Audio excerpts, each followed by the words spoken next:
Estás escuchando Milenio 3 por Aluca Nanica. 1:07, bienvenidos amigos de Milenio 3. La nave del misterio viaja rápidamente desde Coruña hasta Madrid. 600 y pico kilómetros más o menos, ¿no, Carmen? Buenas madrugadas, Iker. Pues sí, más o menos. Los hemos hecho rapiditos. ¿Y qué es eso para la nave del misterio? Nada. Si venimos en un flash, vamos volando por toda España. Cambiamos de piloto, Antonio Bravo. Ahora nuestro joven comandante Noel Calero. Y todo el equipo aquí reunido, con Alberto Granados, con toda la banda, porque de verdad, a veces cuando uno viaja, le da la sensación de que los programas del sábado pueden ser más relajados, más reflexivos. Pues nada, tenemos una cantidad de historias. Mira, te leo titulares, Carmen. A ver, pero no digas todos. Alguna sorpresa tendremos que tener, ¿no? ¿No te cuento, por ejemplo, lo de el crimen de la carne picada de Alberto Granados? Sí, me lo vas a contar de todas formas. Es lo Te que cuento que en Jaén están pasando cosas en una iglesia y que nos lo va a contar desde allí nuestro compañero Paco Vázquez. Te cuento sobre todo que aparte de las muchísimas cosas, calendarios mayas incluidos, vamos a hablar de un personaje, de una institución, que caramba, que se merecía ya un homenaje y sobre todo, ¿sabes por qué? Porque Germán es un joven de espíritu, aunque está cerca ya de los 85, y cuando digo Germán digo profesor, digo Germán de Argumosa, toda una leyenda viva de los fenómenos extraños desde el punto de vista riguroso del análisis de la parapsicología. Seguro que muchos amigos de Milenio han oído hablar de él, le han escuchado, pero también hay mucha gente joven que seguro que no se acuerda ya, o no ha podido leer obras, o embelesarse con cómo manejaba la voz, y cómo la sigue manejando, por supuesto, don Germán. Es que hay una pequeña sorpresa, ya hemos hablado con Germán. Sí. La verdad es que hay que agradecérselo porque me había dejado una llamada justamente cuando nosotros estábamos volando hacia Madrid y bueno, esta noche se la hemos devuelto y hemos conversado un ratito con el profesor Germán de Argumosa. La verdad es que es un placer siempre, ver ese espíritu joven cuando te está hablando. Pues ¿sabes lo que vamos a hacer esta noche también? En algún momento de esta madrugada vamos a hacer un homenaje a Germán de Argumosa, pero no los homenajes que se hacen siempre, desgraciadamente muchas veces, cuando ya los personajes están olvidados. No, en plena vitalidad. Vamos a recordar la historia del hombre que realmente descubrió y hizo célebre Belmez, las caras de Belmez, del hombre, fijaos la importancia de lo que os estoy diciendo, que siendo científico, que siendo filósofo, estando encarcelado en su tiempo por el juicio de los intelectuales, amigo entrañable de personas como Tierno Galván o Camón Aznar, fue el primero que un 11 de septiembre del 71, en un café de Madrid llamado Yelmo, en un club cultural, habló de voces desconocidas. Esta pequeña anécdota que recogió la prensa se convirtió en un escándalo. Por vez primera un español traía un fenómeno nuevo: las psicofonías. Y el hecho de que se pase por aquí luego, yo creo que un discípulo aventajado, que es don Santiago Vázquez, vamos a hacer entre todos un homenaje muy bonito, un recuerdo, una semblanza, que ya toca hablar de Germán de Argumosa, que también en su día pasó por los micrófonos de Milenio 3. Así que si tenemos todo eso, y mucho más, solo faltan 3 regalos. Por cierto, tengo aquí, hombre, sí, como no es muy habitual, oye, que llevamos ya un mes ahí, entre los más vendidos, ¿eh? Allí estamos, Carmen. Hay que me pasan aquí, a todos los en concreto, amigos. el ABC, El Mundo. Oye, qué alegría que un programa de radio haya generado ese libro y esté ahí peleando. Vamos a ver hasta cuándo quieran nuestros amigos. ¿Sorteamos 3? Sí, nosotros se lo tenemos que agradecer de otra forma y en este caso es sorteando 3 ejemplares entre todos aquellos que nos escriban mensajes a esa vía de contacto 7640, palabra clave Milenio, espacio y como siempre lo que nos queráis decir, vuestros mensajes que iremos leyendo a lo largo de la noche. Podéis preguntarnos lo que queráis. Mucho movimiento, mucha acción, porque hay muchas cosas que contar. Milenio 3 ya ha encendido sus turbinas. 3 ejemplares de Milenio 3, el libro. Por ejemplo, ¿qué os parece Germán de Argumosa? ¿Lo llegasteis a conocer cuando estaba en pleno apogeo comentando misterios que... Tengo que decirlo, mira, voy a contar una anécdota, Carmen. La única vez que yo he dejado una cinta, aterrorizado junto con Lorenzo Fernández, teníamos 17 años y tuvimos que dejar la cinta encima de un capó de un Renault 5 rojo porque ni él ni yo nos atrevíamos, y eso que íbamos de investigadores, a llevárnosla a casa. Estábamos aterrados. Pero casi más que por las psicofonías, por aquel hombre que nos contaba esas historias, como nadie jamás las ha contado. Don Germán de Argumosa, esta noche lo recordamos y hablamos de él.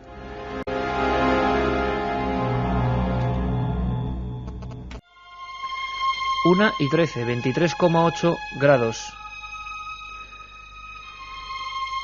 Mira, hablábamos de Belmez, 23,8, 23 de agosto, Belmez. Y 13, no está mal el número para hablar de lo que vamos a hablar ahora mismo. La revista Más Allá daba la noticia, nos informaba y estaba compartiendo información nuestro querido compañero Paco Vázquez.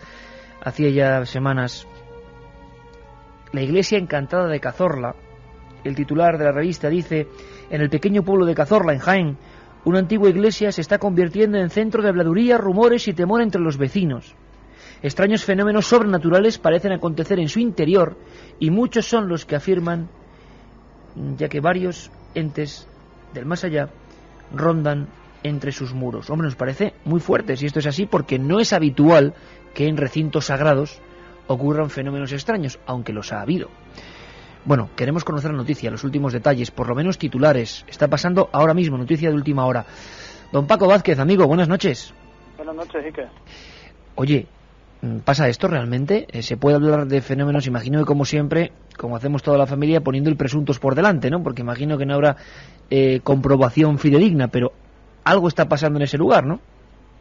Pues algo está pasando y, a ver, comprobaciones no hay, pero te puedo asegurar que elementos para sospechar que sí es cierto lo que se está diciendo, sí tenemos. ¿Qué se está diciendo, Paco?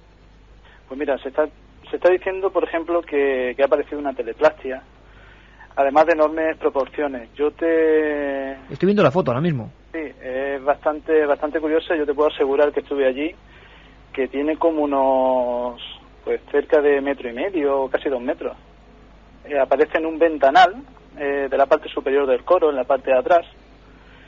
Y es muy curioso porque tú la ves una vez que te sitúas justo enfrente, y es la mirada de una mujer desviada hacia la izquierda.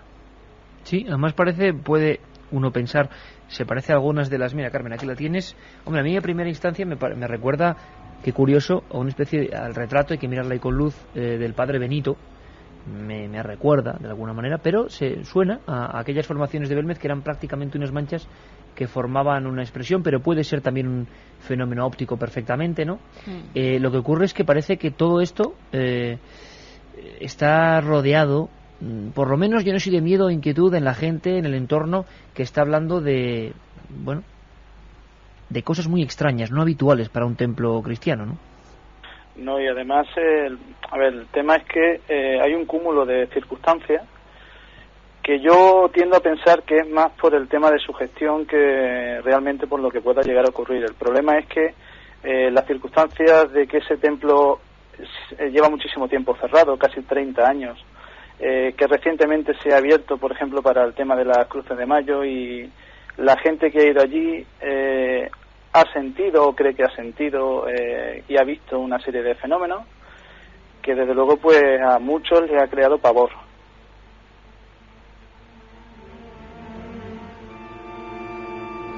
Sombras, lo que serían presuntas apariciones. ¿Y qué dice la Iglesia? ¿Oficialmente se ha pronunciado, Paco, o rehúye la cuestión? Parece que tampoco hay muchas facilidades para los investigadores, ¿no? Podríamos decirlo así. No, de momento muchas facilidades no hay.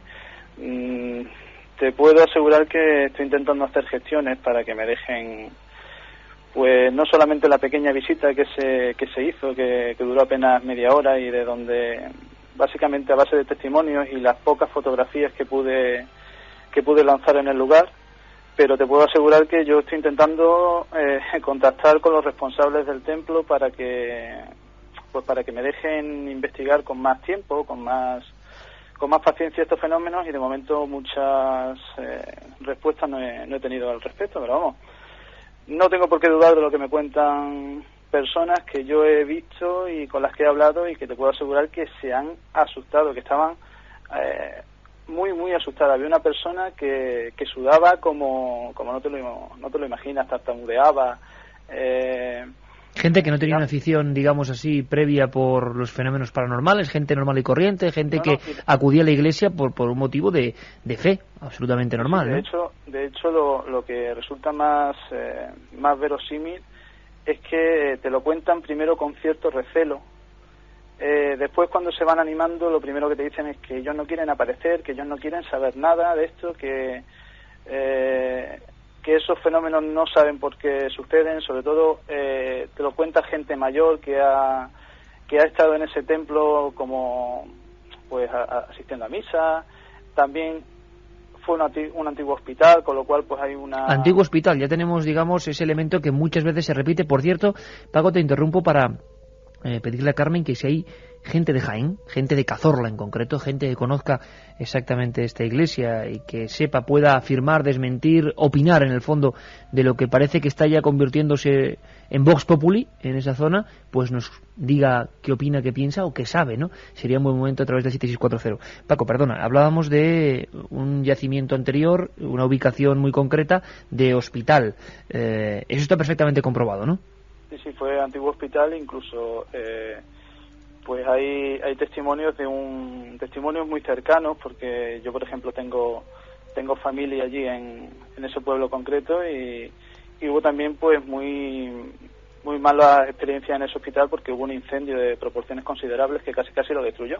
Un incendio. Es muy curioso, Carmen, porque hace poco nos hablabas del Teatro Novedades, ¿recuerdas? Muchos incendios en lugares donde ha habido muertes dramáticas, que yo creo que el incendio es de las peores, dicen, que puede asolar a un ser humano. Luego han ocurrido casos, bueno, también sí, el Corona de Aragón, ¿no? Por lo menos presuntamente pasan cosas extrañas. La gente dice oír los lamentos de esas personas que pueden ser las que se estaban quemando en ese teatro o las que también perecieron en el incendio de ese hotel. Son los rumores, son las leyendas también que dicen encontrarse con espectros, incluso con el rostro quemado por esas calles o por los aledaños de los edificios donde se produjeron esas tragedias. O sea que también hay un factor de sugestión que imagino que es creciente y que hace que no podamos diferenciar la información fidedigna quizá de la que ya mucha gente, y sobre todo escuchándonos hoy, va a ir incorporando. Pero Paco, hay una cosa muy importante, y es que se podría hacer un retrato robot de fenómenos tan curiosos como uno del que hemos hablado con nuestro compañero Santiago Vázquez aquí, que es las bajadas bruscas de temperatura, incluso, si no recuerdo mal, hasta cambios repentinos de sensación de olores, clariesencia. ¿Y hay algún retrato robot de lo que es la figura, el espectro, como queráis llamarlo, efecto óptico, sugestión o realmente fenómeno extraño? ¿La gente dice haber visto exactamente a un mismo individuo, una misma figura, o se habla de diferentes posibilidades en torno a lo que son los llamados espectros? No, la verdad, lo que a mí me han estado comentando, sobre todo, pues gente testigos presenciales, que no es una sola persona o una sola entidad, sino que hay varias. De todos modos, que parece ser que no se dejan ver, es decir, son sensaciones muy extrañas. Por ejemplo, que vayas andando y sientas pasos detrás, que vayas andando por una zona iluminada y veas la sombra de una persona que va atrás tuya, te das la vuelta y no hay nadie. Por ejemplo, el caso muy curioso que comentábamos, que de la clarividencia, una señora mayor, beata, que va a la Cruz de Mayo que hay instalada en lo que es el patio del antiguo convento, se acerca, empieza a oler un olor penetrante y fuerte, incienso. ¿Incienso? Sí, incienso. Les extraña porque lleva 30 años aquello sin tener misa y sin nada, y a medida que termina lo que es la visita a la Cruz de Mayo y da todo lo que es la vuelta al patio, el olor es tan fuerte que esa mujer llega a asustarse, y algo tiene que ver porque, según me relatan gente que estaban allí, esa señora mayor salió de la iglesia poco menos que con una velocidad como para no volver. Es una iglesia que habitualmente no es de acceso público, no, cualquiera... Es un edificio que estaba cerrado, de hecho lleva una 30 de años cerrado, ya no se utiliza como templo, y se ha abierto ocasionalmente este mes de mayo para instalar una cruz de estas de fiesta. Y curiosamente, cuando ha habido esa apertura después de 3 décadas de silencio, vamos a llamarlo así, es cuando la gente ha detectado cosas. Lo curioso es que, y lo interesante sería poder investigar profundamente a nivel psicofónico, fotográfico. Parece que han surgido ya algunas, vamos a llamar pequeñas sorpresas, aunque pueden tener explicación, por supuesto, como todo o no, pero que ya ha habido algún fruto a ese nivel, ¿no, Paco? Sí, por ejemplo, las fotos que tenéis este mes, el mes próximo de julio en la revista, aparecen dos fotografías que son muy curiosas. La primera es la de la teleplastia, que la podéis ver, y además es una cosa muy curiosa porque es que es nítida. Y luego hay otro fenómeno que yo, que entiendo un poquito de fotografía, no sabría explicarte bien el porqué, pero hay zonas de la iglesia es una nave central, está totalmente diáfana, y hay posicionamientos en los que disparas y aparecen pequeñas esferas en las imágenes, que son orbs. Posiblemente se pudiese calificar de polvo, porque el polvo normalmente te refleja la luz, pero hay lugares en los que haces la misma imagen y no aparece nada, sale nítida, y cuando te acercas a la zona del altar mayor, que es una zona totalmente abierta, es cuando las imágenes se saturan de orbs. Lo curioso, Paco, es que si, vamos a decir así, como si fuéramos delineantes de una leyenda o de un misterio real, la gente no es normal que cuente que pasen cosas en recintos sagrados, no es muy habitual. Sería una sombra, que tampoco se define muy bien hombre o mujer, que parece que sigue a la persona que está ahí y que incluso se escuchan sus pasos cuando uno se detiene, ¿no? Como si alguien caminase detrás. La gente puede decir algún tipo de eco especial, algún tipo de fenómeno natural, o son muchos los que coinciden en este tipo de apreciación sonora, ¿no? Alguien que te sigue prácticamente, sería ese, digamos, el resumen o la sensación que la mayoría de testigos están teniendo en esta iglesia de Cazorla. Sí, aparte, pues, numerosos ejemplos, por ejemplo, en la arcada que hay en la zona superior, en lo que es el primer piso, que en la zona trasera da al coro, y luego hay una especie de ventanales que rodean hasta la mitad de la iglesia. Hay gente que afirma que ve sombras como si alguien se pasease por allí. Uno de los que me enseñó el recinto afirmaba, por ejemplo, con mucho miedo, que había ocasiones en las que se volvía porque creía que había alguien detrás suya, o incluso que lo miraban desde una de las arcadas de enfrente, y entonces este hombre corría rápido al otro sitio, pero como no había salida y no se encontraba con nadie, se asustaba y se marchaba. Llegaba incluso a cerrar la iglesia en horario en horario de visita, y a decir hasta mañana ya no vuelvo a venir. 1:25, pues es lo que se está rumoreando, lo que se está comentando, en un lugar bellísimo por otro lado, y digno de la visita, pero no solo por el asunto de los supuestos misterios dentro de la iglesia, sino porque es un entorno absolutamente maravilloso, histórico, y como decía nuestro compañero Francisco Paco Vázquez, bueno, pues también con un pasado curioso como es el de un hospital que muchas veces coincide en tantos y tantos casos que hemos comentado. Antes de despedir a nuestro amigo Carmen, 7640, Palabra Milenio, ¿hay gente que quiere opinar o que conoce el asunto? Sí, hay gente que no es que conozca el asunto, pero sí que vive cerca y nos dice que es una tierra mágica. Raúl de Madrid, por ejemplo, dice que en la ciudad de Jaén, cerca de la plaza de San Bartolomé, está la Casa del Miedo, donde se dice que se escuchan voces. En el Palacio de Congresos de Córdoba se aparecía un ramo de rosas bajando por las escaleras. El lugar era un convento hospital, nos informaba Paco. Desde Melilla nos habéis preguntado por qué la iglesia cerró ese templo hace 30 años. ¿Se sabe exactamente, Paco, por qué hace 30 años se deja de practicar cotidianamente el culto en esa iglesia de Cazorla?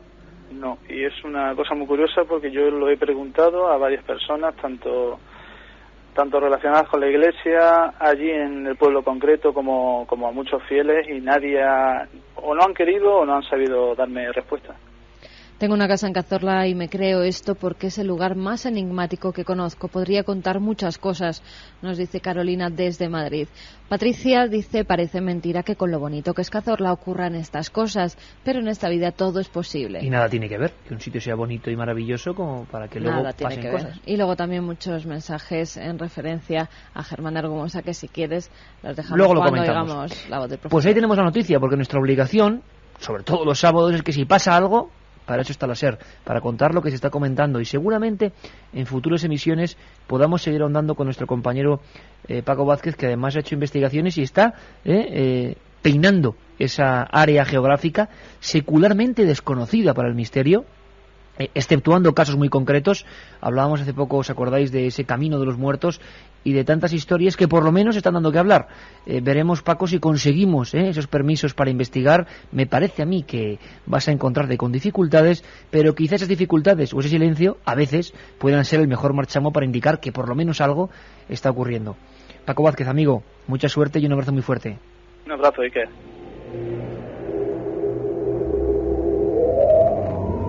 Milenio 3. No os vayáis. Cadena SER. Alberto, buenas noches. ¿Qué tal? Muy buenas noches. Vaya noticia, bueno, ha habido varias últimamente y además algunas desgraciadamente aquí al lado. Sí, a tan solo unos metros de nuestra emisora, ¿no? Ayer mismo.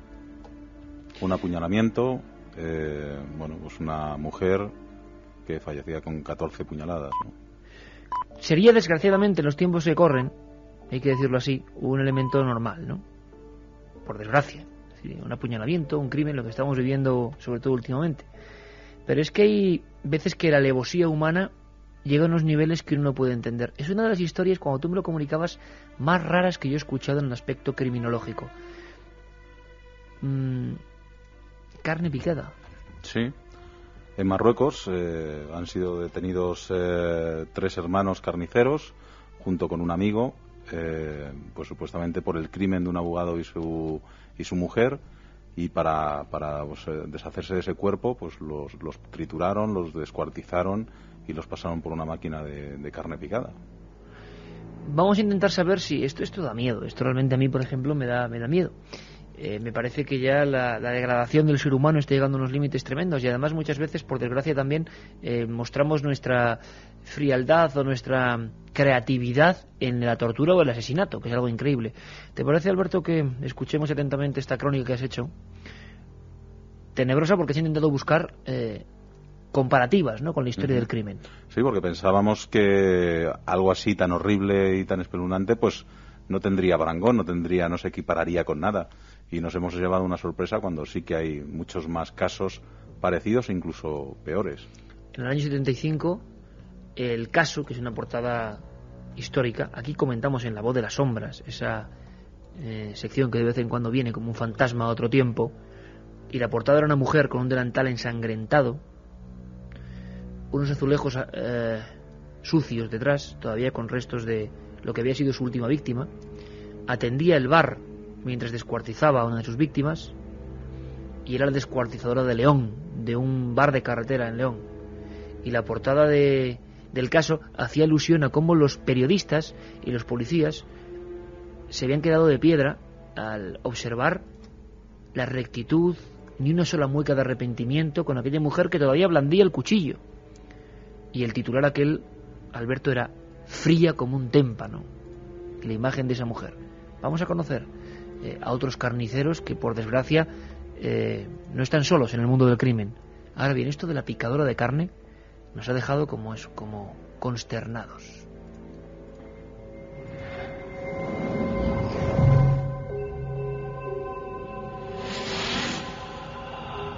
Ayer, la cadena SER comentaba la triste noticia. Una mujer ucraniana ha sido asesinada esta tarde en el centro de Madrid, cerquita de la emisora, víctima de al menos 14 puñaladas que le propinó su supuesto amante. El agresor, con antecedentes por robo con violencia, fue detenido poco después.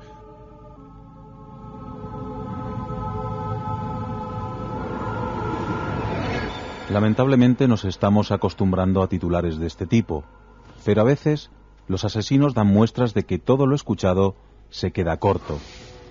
Hace unos días, 3 hermanos carniceros y un amigo suyo fueron detenidos en Marruecos por el asesinato de un abogado y su mujer, que llevaban desaparecidos desde febrero.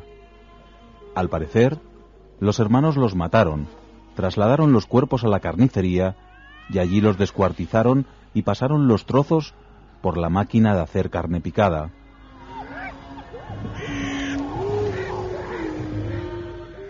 En la historia del crimen en España hay famosos asesinatos donde las víctimas también han sido troceadas. Nos lo cuenta Francisco Pérez Caballero. Tenemos un caso muy conocido, que es el de la descuartizadora de León, que en 1975 pues mató a su compañero sentimental, en teoría para proteger a su sobrino, y claro, para deshacerse del cuerpo lo más fácil era descuartizarlo. A veces el asesino descuartizaba a sus víctimas y hasta comerciaba con ellas. El caso este de Marruecos nos recuerda sin duda al célebre carnicero de Hannover, a Fritz Hartmann, que en las primeras décadas del siglo XX pues mató hasta 50 muchachos, los raptaba en las proximidades de las estaciones de tren, se los llevaba, abusaba de ellos y después los mataba, los cortaba, los troceaba y los vendía, que es lo terrible, en su carnicería a los alemanes, a los clientes que los consumían creyendo que era carne de cerdo. Problemas psicológicos, asesinatos incomprensibles que han llegado a horrorizar a los propios policías. El carnicero de Milwaukee en Estados Unidos, que simplemente troceaba a sus víctimas porque tenía mucho miedo a ser abandonado. Entonces troceaba a las víctimas y se quedaba siempre con trozos de estos cuerpos, con los cráneos, algunos mondos, otros todavía con restos adheridos de carne, y con ellos convivía en su domicilio. Cuando la policía por fin lo localizó y se dio cuenta de lo que estaba sucediendo, que estaban desapareciendo chicos negros siempre en los ambientes homosexuales, y dio con este célebre carnicero, asesino en serie, pues cuando entraron en el domicilio se encontraron un terrible espectáculo.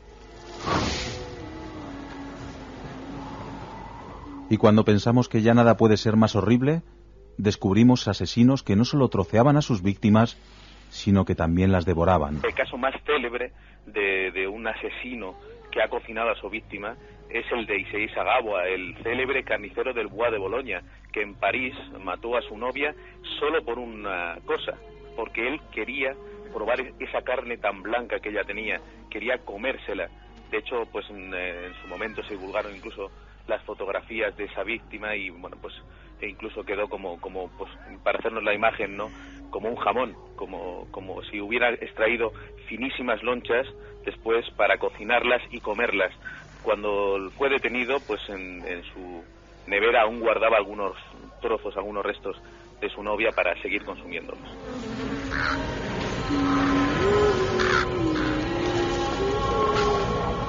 Intentar encontrar un razonamiento a todas estas barbaridades es muy difícil y lamentablemente, de vez en cuando, los informativos nos seguirán salpicando con alguna de estas terribles noticias que nos siguen horrorizando. Por cierto, que a esa altura sería importante decir que eso de la profecía de Nostradamus con Alemania, del Mundial de Alemania, pero que tiene que ver con España, es más falsa que un duro de 4 pesetas o de 7. Y la han publicado muchos medios. Sí, además. A veces, por ejemplo, pues agencias de noticias como EFE, y no pasa nada, y es que a veces pasan estas cosas. Y yo creo que Nostradamus no habló del Mundial en ningún caso, pero lo curioso... un libro de centurias de Nostradamus, que no cuesta nada. Lo curioso es que... Anda que no hay. Lo curioso es que también hablan de que ahora es Argentina la que va a ganar. Sí, o sea, Nostradamus tiene... Se habla de todo. Ahora dicen que es la Biblia la que ha recogido dentro de una interpretación, es la Biblia, la que prevé la victoria de Argentina en el Mundial. ¿Pero el código de la Biblia o...? No. Una interpretación de las Sagradas Escrituras a partir de un estudio de algunos versículos del libro de los Números. Ha permitido a un estudioso israelí concluir que la selección de fútbol de Argentina ganará la Copa del Mundo. David Skolny ha pronosticado... De momento hoy han acertado, que han pasado con México. Argentina disputará esa copa junto a Alemania o contra Alemania y que vencerá además, ya dado el resultado, 3-0. Y que jugarán Maradona y Burruchaga de nuevo. Maradona ya no creo, ¿no?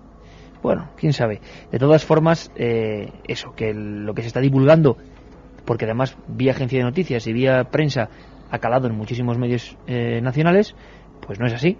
Pero con Nostradamus pasó. Todos los informativos abrieron el 12 de septiembre del 2001 con una profecía que era un invento de un muchacho. Y hay que decirlo, porque al César lo que es del César. Carmen fue la primera que a través de Internet, que luego ese reportaje se ha reproducido cientos de miles de veces en toda la red, hizo una comparativa, y porque tenemos un facsímil de Nostradamus en casa grande y muy antiguo, y realmente era una deformación. Y si con Nostradamus siempre se pueden hacer puzzles y juegos de palabras. O sea, queda muy claro que lo de Nostradamus no es así. Aunque seguro que es una cosa muy curiosa de A veces pasa, ¿no? Dices esto y luego dirán, Iker Jiménez dice que Nostradamus dice que España ganará el Mundial. Así que bueno, ya da lo mismo. Pero quede claro... No, Iker Jiménez dice que la noticia que se ha publicado sobre las profecías de Nostradamus, en la que presuntamente se dice que España ganará el Mundial, es completamente falsa. Ahora bien, y que la gente ojalá tenga sea un verdad. libro de Nostradamus en su casa, Pero aunque para ojalá algunos no sea es verdad. literatura. Ojalá sea verdad, ¿eh? Vete a saber. Por cierto, caníbales, ¿eh? Alberto Granados, que nos ha dejado con la sangre un poco como si fuera leche, casi, después de escuchar esto. Pero es que hay un caso, el último caso de caníbales extraño de verdad, digno de una película de terror o de comedia, entiéndaseme esta frase, ¿no? Porque comedia con la muerte no puede haber, pero es que es una cosa... Hace un año justo ahora. Además, los titulares publicaban: caníbal muere con su mujer atragantada. Mata a su mujer, la apuñala y después se la empieza a comer cruda en su casa del pueblo de Tembaleut. También atacó a su hija de 7 años, que sobrevivió a las cuchilladas. Cuando empezaron las agresiones, su hija de 13 años huyó del domicilio, avisa a los vecinos, llega la policía y la policía, en el momento en que entra en el domicilio de este asesino, se encuentra que la ha despedazado y está comiendo uno de sus trozos. Del susto, él se atraganta con uno de las piezas, con un trozo de carne de la que había sido su mujer hasta hacía pocas horas. Vamos de clásicos, porque ya no solo hablando de Germán, que luego, bueno, pues discurriremos sobre su obra, su vida y cosas muy poco conocidas de este divulgador y profesor genial, sino vamos a hablar de una casa que sin duda, yo a veces he hablado con mi buen amigo y miembro de este equipo, Carlos Cala, y a veces le decía, este caso tiene algo maligno, yo no sé qué es, pero tengo que confesarlo, pocas veces a mí, por ejemplo, un libro me ha dado miedo, pocas veces, y recuerdo que se me hizo muy incómodo leer Aquí vive el horror de Jay Anson, pero muy incómodo. Estamos hablando de Amityville, la famosa casa, muy polémica, este lugar encantado donde una familia solo aguantó 28 días y donde la familia anterior había perecido por los disparos de una especie de muchacho que todavía no ha acabado de contar de todo el secreto.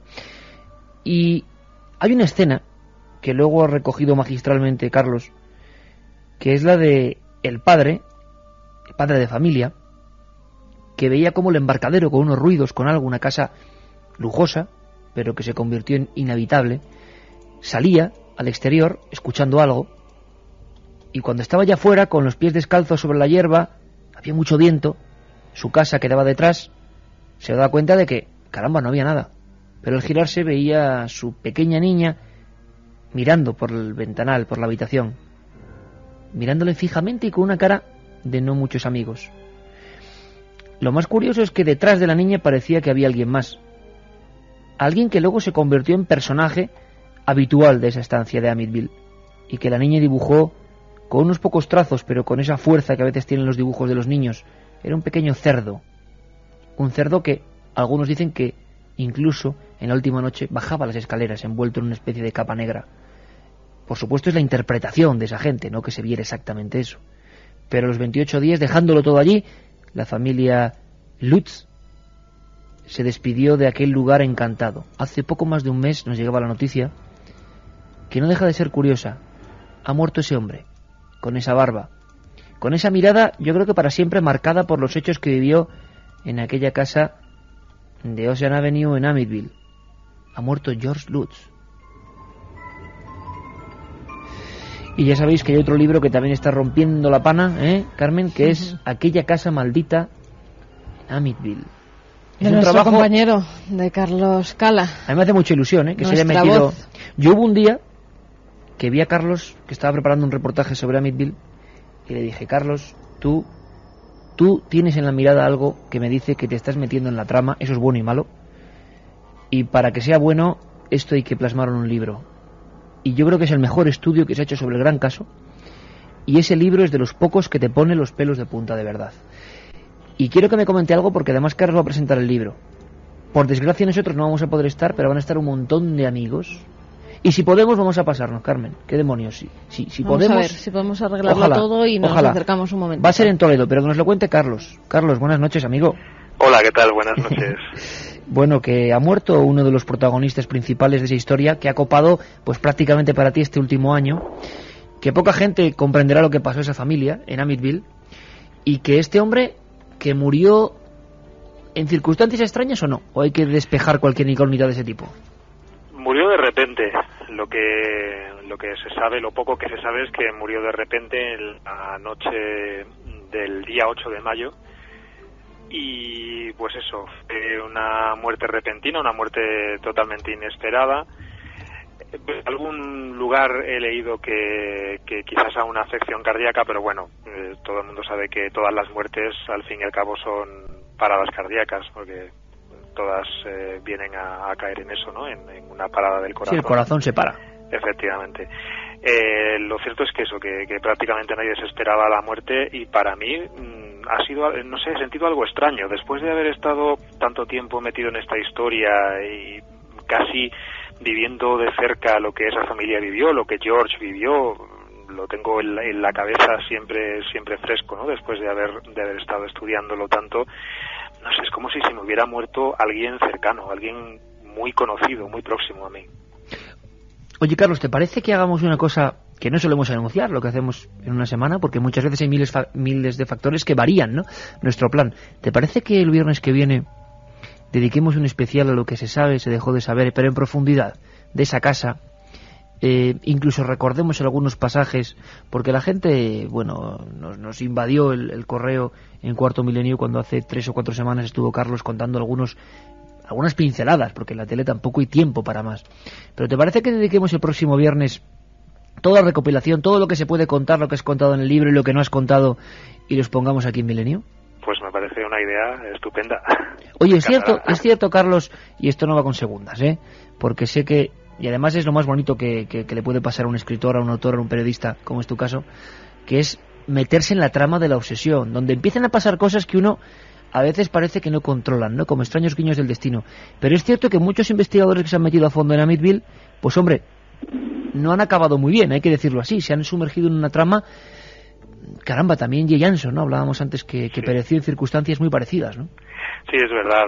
Es cierto que esta historia, yo no sé, es que eso ha quedado fomentado por la leyenda que rodea la historia de Amityville, pero es cierto que sí, que en cierto modo todas las personas que han tenido relación con este caso se han visto afectadas de alguna manera negativamente. En fin, el caso de Jay Anson, por ejemplo, he leído en algún sitio que además murió bastante joven y que murió también en unas circunstancias muy extrañas, también de forma inesperada y de una parada cardíaca también, algo así repentino, ¿no? Es verdad que ellos, el protagonista, este hombre que acaba de fallecer y que hemos visto encarnado en el cine, en películas como La morada del miedo, o como Horror en Amityville, la primera película del 79, si no recuerdo mal, este hombre de barba llega con su familia, es la casa de sus sueños, pero tiene que huir. Es un caso tan polémico, pero tan esclarecedor de lo que es una casa mala, de un lugar malo, ¿no? Por cierto, Carlos, yo creo que es que si hablamos más de Amityville, de esa casa con los asesinatos, de esos gritos, de ese sacerdote que se niega a exorcizar el lugar, de esas moscas, de ese cerdo asomándose por la ventana, o de esa imagen, de esa figura encapuchada que subía las escaleras, que es lo que hace que ellos salgan rápidamente, de tantas y tantas cosas, de ese hombre y esa mujer y esos niños que empezaron a cambiar su comportamiento, de ese despertarse de George Lutz, el hombre que acaba de morir, y ver a su mujer pero con 90 años, 60 más de los que tenía, como flotando. Son tantas las incógnitas que está bien que separemos paja y grano y hablemos de tu libro, Aquella casa maldita en Amityville, que he editado de DAF. Te deseamos muchísima suerte, compañero. Y importante, quien quiera conocer algo más, quien quiera adelantarse incluso a Milenio, en Toledo, con un buen amigo, profesor de universidad, Luis Bausa, y amigo de esta familia, vas a presentar la pues sí, investigación novelada. Allí estaré el próximo miércoles, el día 28, a las 8 de la tarde. Me voy a pasar todo el día en Toledo porque es una ciudad que me encanta. No es mal sitio para presentar un libro de misterios y casas malditas, ¿eh? Es preciosa. Además, tuve la oportunidad también de estar con el programa Milenio 3, una noche que hicimos el programa allí en directo, una de las veces que Milenio 3 ha ido por allí. Y bueno, pues me encantó la acogida y la verdad es que la ciudad me gusta mucho. Estuve en ese programa, volveré a estar, será en la librería Taiga. Taiga, sí. A las 8 de la tarde, ¿no, Carlos? Efectivamente, a las 8. Miércoles. El miércoles, sí, con Oye, el profesor amigos, Luis Rodríguez Bauzán y con Anel Nochebuena. Vamos a ver, amigos de Milenio, el libro de Carlos es sensacional, da un poquito miedo, hay que decirlo, porque da un poquito de miedo de verdad cuando uno se mete en la trama. Se cuentan cosas que jamás se han contado y que vamos a intentar desvelar en alguna parte en la que se pueda en la próxima semana. Amigos milenarios, va a ser un acto con espíritu milenario y nos encantaría que estuvierais ahí, en la librería Taiga a las 8 de la tarde en un lugar mágico como Toledo. Y si podemos, aquí Carmen y yo, imagino que Alberto se apunta también, igual no él incluso, quién sabe, pues intentaremos ir. No es seguro 100%, pero que nos hace mucha ilusión, Carlos, que hayas hecho este libro maravilloso y que descubrimos los secretos la próxima semana, ¿te parece? Porque hay escenas que no se van a poder olvidar. Y si quieres doy un apunte más, creo que vuelven las dramatizaciones de radio la próxima semana, ¿no? Pues sí, van a volver para este programa, quizás hagamos algo. Don Carlos, un abrazo muy fuerte, amigo, disfrútalo. Un abrazo, muchas gracias.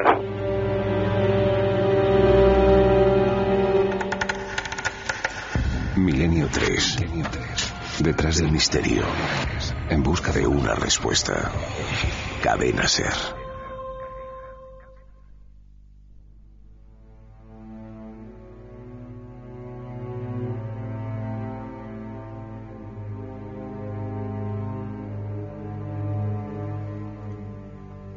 Germán de Argumosa hubiera sido un buen investigador de lo de Amityville, si le dejan. Sí, seguro que sí hubiera Tuvo ido. su Amityville particular en Belmez. Germán... Germán, que no pasaron cosas en esa casa cuando estaba Germán. A ver si un día nos das cuenta, de verdad. Cuántas conversaciones con el profesor, luego a las 2 ¿Y vamos a cuántas hablar voces de... que nunca han salido a la luz? ¿Cuántas? Grabadas allí, grabadas en ese cemento, en esa casa. ¿Preguntan mucho por Germán de Argumosa? Preguntan y no solo preguntan, sino que se acuerda mucha gente de él, mucha gente que estuvo en sus conferencias, que le escuchaba por la noche. Pues ahora me lo vas a contar, ¿eh? Vale. Me lo vas a contar porque antes vamos a hablar de otro cántabro. Germán de Argumosa nació en Cantabria, pero ahora vamos a la pura y dura ciencia, pero que siempre está envuelta de misterio y que la casualidad quiere que, bueno, diga dos hombres de la misma región, seguramente con visiones distintas de la realidad, pero de los que se emocionan, como ayer hablábamos, ante una obra de arte increíble, ante un hallazgo. Y no veáis qué hallazgo tuvo Marcelino Sainz de Sauntola. Si digo este nombre, a que mucha gente no sabe de qué estoy hablando. Bueno, Marcelino Sainz de Sauntola. Pero Nacho Ares, director de la revista Arqueología, va a hacer que nos pongamos en su posición, en la de un hombre que descubre algo asombroso. Y que yo creo que tuvo que sentir fascinación, pero también algo de miedo, ¿eh? Cuando en una cueva empezaron a pasar cosas, a aparecer cosas. Es uno de los grandes hallazgos, pero no os digo más, quiero que lo descubráis, quiero que encendáis la luz del casco de espeleólogo y os metáis en una cueva mítica y mágica. Vamos a Cantabria con Nacho Ares. La imagen del hallazgo de las pinturas rupestres de la cueva de Altamira, muy cerca de la localidad de Santillana del Mar, en Cantabria, están vinculadas de forma ineludible a la figura de Marcelino Sanz de Sautuola. En el año 1876, este naturalista santanderino descubrió junto a su hija María una cueva en cuyos techos aparecieron lo que tiempo después se reconoció como la Capilla Sixtina del arte paleolítico. La entrada al recinto fue descubierta en realidad en el año 1868 por un aparcero de nombre Modesto Cubillas. Este se encontraba buscando a su perro cuando despejó la entrada a la cueva, informando poco después a su señor del hallazgo. Casi una década después, durante una de las visitas de don Marcelino a la cueva junto a su hija de 9 años, ésta descubre las pinturas rupestres de la denominada Sala de los Polícromos, con la famosa sentencia: «Mira, papá, bueyes».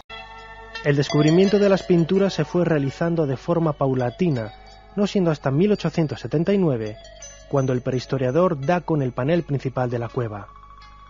En 1880, don Marcelino publica un pequeño folleto bajo el título de Breves apuntes sobre algunos objetos prehistóricos de la provincia de Santander. En él proponía por primera vez la autenticidad de las pinturas de la cueva de Altamira, identificación por la que fue agriamente criticado. En el año 1888 moría Sautuola rodeado de la bruma que rodea el denso velo de la duda y de la incomprensión. Su descubrimiento había sido sensacional, pero fue precisamente su singularidad lo que levantó los recelos de la comunidad científica internacional. Para estos, los bisontes de la cueva no eran más que una burda falsificación. No sería hasta tiempo después cuando el hallazgo de pinturas similares en Francia sirvió de acicate para la aceptación generalizada de la autenticidad del hallazgo de Sautuola en Cantabria. El reconocimiento oficial vino de la mano del investigador francés Émile de Cartelac, quien en el año 1902 publicó su Mea culpa de un escéptico. Sautuola se consagró desde entonces como un verdadero pionero de la arqueología. ¿Quieres conocer la respuesta?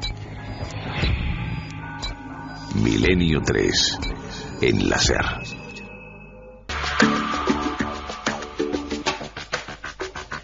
Vamos ya con mensajes que nos llegan al 7640, ya sabéis, palabra clave Milenio, espacio y como siempre lo que nos queráis contar. Sorteamos 3 ejemplares de Milenio 3, el libro, entre todos aquellos que recibamos.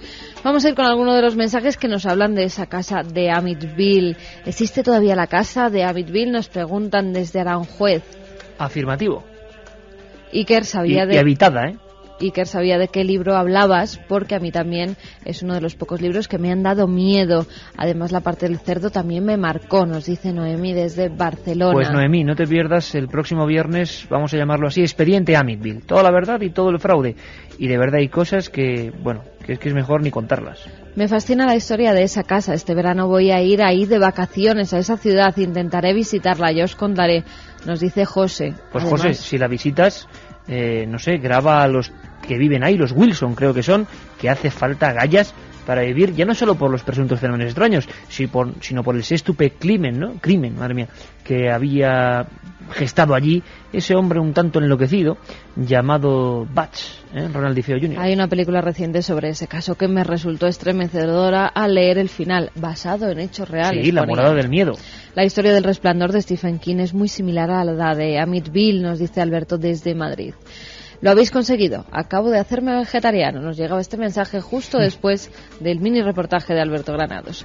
Mamma mía, como mi novia haya escuchado el programa de hoy, me deja. Soy carnicero y no pasa un día sin que le diga que me la como, nos dice José desde Palma del Río. Hola Iker y Carmen, ya hemos estado con vosotros en Palesco anoche, que era el lugar, el sitio, gracias el palacio a todos, de congresos y exposiciones, y hoy no nos dais tregua, nos dicen Fer y Carlos desde León. Desde León también nos dicen que en 1975 pasé por ese bar y me atendió esa mujer con, a ver, es que como escriben en diminutivos, en código oculto. Bueno, nos dice que era una mujer muy rara y que el bar daba la sensación de sucio y que no volvió a ir a ese bar porque le dio como una sensación extraña. ¿En el año 75? Sí. Madre mía. Estos de Marruecos copiaron la película en que Resines era carnicero y la mujer estaba loca y se lo carga y lo vende como carne picada. ¿Hay una película donde pasa eso? ¿Qué película es esta? Si nos pueden informar. Sí, a ver. Lo de la profecía de la Biblia es mentira porque los cuartos de final es Argentina-Alemania, con lo cual no será la final, nos dice Juan desde Pamplona. Claro, Biblia, uno de los dos. El código de la Biblia anda un poco desnaturalizado últimamente. Dicen que lo paranormal es increíble, solo hay que ver las noticias para ver lo increíble que es ver dónde puede llegar el ser humano. Un salud, Mari, desde Madrid. Y sobre Germán de Argumosa, pues muchos mensajes. Iker Miguel de Huelva, Germán de Argumosa fue, es y será el precursor del misterio en España. Saludos de un fiel oyente. Ángeles de Murcia, próximamente voy a visitar la ciudad de Toledo. Pues mira, si puede que vaya mañana a la conferencia que va a dar Carlos, mañana no, el miércoles. Quisiera saber si hay lugares donde se sepa que han sucedido hechos paranormales. ¿En Toledo? Es que tendríamos que desplazar el mapa toledano aquí de repente. Hay muchos sitios y precisamente... Que visite el Alcázar. Sí, y hay una iglesia muy curiosa donde hubo un proceso inquisitorial maravilloso, decir maravilloso, contra una bruja, nos lo contará Luis Bausa, ¿eh? Vamos a recordar esa historia porque es apasionante. Que llegamos a las noticias, amigos de Milenio. Luego venimos con esa biografía de un auténtico científico, un filósofo que intentó investigar estos fenómenos y que los hizo conocidos en España, Germán de Argumosa. Y un montón de cosas que han sucedido, incluidos cosas de calendarios mayas. Están tan de moda las profecías que, hombre, vamos a echar más leña al fuego o a poner o a arrojar luz. 2 y 6. Otro programa muy recomendable, el de nuestro compañero Alberto, que a veces se desdobla, se biloca, es capaz de hacer como la monja de Ágreda. Exactamente. Estar en dos sitios todoterreno al mismo tiempo, en el mismo segundo, en el mismo insuperable minuto. O es un clon. Diría mítico en este aspecto. Pero vamos a ponernos muy serios porque hay que rendir homenaje a una figura fundamental Decías, Carmen, que llegaban muchos mensajes de personas que tienen gran aprecio, porque os voy a decir una cosa. Yo no he conocido una persona que en radio, por ejemplo, dé tal fuerza a la información. Esas pausas dramáticas, pero que no son pausas dramáticas como hacen algunos, que son completamente calculadas, que ya llegan a ser caricatura en algún caso. Y no me refiero a nadie, no penséis que estoy hablando de alguien en concreto. Hay gente que, como para hacerse interesante, de repente se detiene. No, es que salían del corazón, salían del alma. Don Germán de Argumosa y Valdés es nuestro personaje. Precisamente Carmen ha hablado con él esta noche y llevábamos ya un tiempo pensando, caramba, don Germán nos tiene que contar muchas cosas, pero antes deberíamos hablar nosotros de él para presentarlo. A la mayoría de amigos, o a una gran parte, estoy seguro que no hace falta, ni mucho menos. Es casi una herejía presentar a Germán a estas alturas. Pero sé que mucha gente joven, porque os veo en los viajes de Milenio, veo gente que se introduce en estos temas, que también es nuestra labor, no lo olvidemos, ¿no? De dar a conocer unos temas que siempre han molestado, que siempre parece que no se puede hablar de ellos, que siempre tienen que estar en lo prohibido, y caramba, la nave del misterio en Milenio 3 y en Cuarto Milenio están haciendo que estén en boca de todo el mundo. Bueno, pues mucha gente joven nos pregunta por Germán de Argumosa, nos pregunta por nuestro querido Fernando Jiménez del Oso, nos pregunta por Antonio Josalés, por JJ Benítez, figuras que evidentemente algunos por causas obvias, porque están en otro viaje cósmico, y otros porque se han alejado un poquito más o no están tan públicos, pues no conocen suficientemente. Y nuestra labor también es la de ser agradecidos y... Bueno, mira, yo no me voy a enrollar más, Carmen, y voy a poner un corte de voz. Lo grabé con Lorenzo Fernández hace muchos años. Esto tiene 15 años. Que ya ha llovido. Y hace 15 años conocimos a Germán y fue un impacto tremendo. Porque antes, como contaba, lo habíamos conocido en el colegio, los dos, cuando empezábamos ya pues con nuestras historietas a publicar en la revista del colegio, ya sabéis. En fin. Y Germán de Argumosa en Radio Nacional de España era la primera vez que yo oí hablar en mi vida de psicofonías. Y no sé qué me impactó más, si las voces sin rostro que de repente Germán ponía, un hombre de su catadura intelectual. Qué arriesgado era. Para mí fue como abrir la puerta a un nuevo mundo. A mí ya me gustaban desde niño, y algunos lo sabéis, estos temas, pero nunca había oído hablar de verdad de psicofonías. Sería en 87 más o menos, hace casi 20 años. Bueno, pues recuerdo como si estuviera rodando ahora mismo la cinta la voz de aquel hombre, de Germán de Argumosa, y aquellas voces que ponía, que eran muy lejanas pero que se podían escuchar. Y también recuerdo la cara de mi compañero Lorenzo y la mía, aterrorizados porque no queríamos llevarnos aquella cinta grabada. Fue tal el impacto, pero no sabíamos que habíamos sido picados por el gusanillo del fenómeno misterioso. Nunca soñamos en conocer a Germán de Argumosa, nos parecía un hombre venerable, un hombre que se codeaba con las más altas autoridades, y con eso digo todo, de este país. Un hombre al que se han referido muchos libros, protagonista de algunos momentos de la historia. Un hombre que tuvo que vivir cosas por las que de verdad yo hubiera dado, pues no sé, casi todo. Por ejemplo, el nacimiento de aquel fenómeno de Belmez. Aquello le marcó. Aquello, Carmen, fue como un poco, decíamos antes, su amidil particular, ¿no? Yo me quiero poner en el pellejo de don Germán. Año 71, 72 realmente, cuando él llega en enero a Belmez, un pueblo consternado, unas caras, sean lo que sean, pero una expectación tremenda, el nodo, la televisión, la prensa, y él que aparece con un traje marrón, con unos zapatos marrones oscuros, una camisa color crema, un porte envidiable, esa perilla, esa imagen casi egregia de Germán, y por vez primera la prensa española dice, ayer llegó, fíjate curioso, un parapsicólogo. Pero es que ahí cambiaba la historia, porque nunca un español había tenido ese título que realmente no existe. Germán será el primero en decirlo. Claro que sus colegas de Centro Europa sí tenían esos títulos. Ahí en algunas universidades se impartían cátedras o cursos relativos a cátedras sobre parapsicología, y él aprendía de aquellos colegas, un hombre cultísimo, con la mayor biblioteca seguramente que yo he visto nunca. Miles y miles de volúmenes. En eso intentamos aprender un poco, ¿verdad, Carmen? Sí, la verdad es que hemos seguido sus pasos y ya casi que... Pero es imposible llegar al nivel de don Germán. Además que tiene unos libros que ya son inencontrables, que por mucho que busques en librerías de viejo, que te recorras las ferias del libro antiguo, es que es imposible. Tiene verdaderas joyas y además firmadas por sus autores, que todavía y no solo valen eso, más. Una cosa que impresiona mucho en Germán, con el que hicimos amistad, éramos unos pipiolos y nos llevaba a su estudio, a su despacho. Yo creo que fueron decenas, y igual llegaba al centenar, pero pongamos decenas de charlas horas y horas con Germán. Y aquello es impagable. Y él sacaba libros asombrosos que ya no se pueden ni comprar. Y estaban llenos de anotaciones, llenos de pequeños papeles donde había conceptos importantes. Hablamos de un filósofo. Y hablamos de una persona que tuvo que verse muy impresionada cuando puso unos grabadores con don José de Solas, catedrático de Humanidades. Llega con los alumnos, pone el grabador, aquellos viejos grabadores, y dice Germán que surgió una voz de una mujer que decía: es que yo sigo enterrada. Pero caramba, contar yo estas cosas cuando tenemos la voz de Germán es como absurdo. La impresión como periodista que me producía el nivel comunicativo de Germán, yo no lo he olvidado. Y fíjate, Carmen, estaba antes en el pequeño estudio donde extraemos a veces documentos, volví a escuchar a este programa que hacía con Lorenzo en Onda Madrid. Han pasado 15 años y Germán nos hablaba emocionado de un momento cumbre que nos sirvió para mucho, para investigar. ¿Os acordáis de Belmez y el notario que precinta esa habitación? ¿Cómo lo contaba Germán? Lo desvelaba prácticamente en aquella ocasión. Lorenzo y yo asistíamos como estudiantes emocionados ante aquellas palabras del primer hombre que habló de psicofonías, parapsicología, investigación científica de estos fenómenos.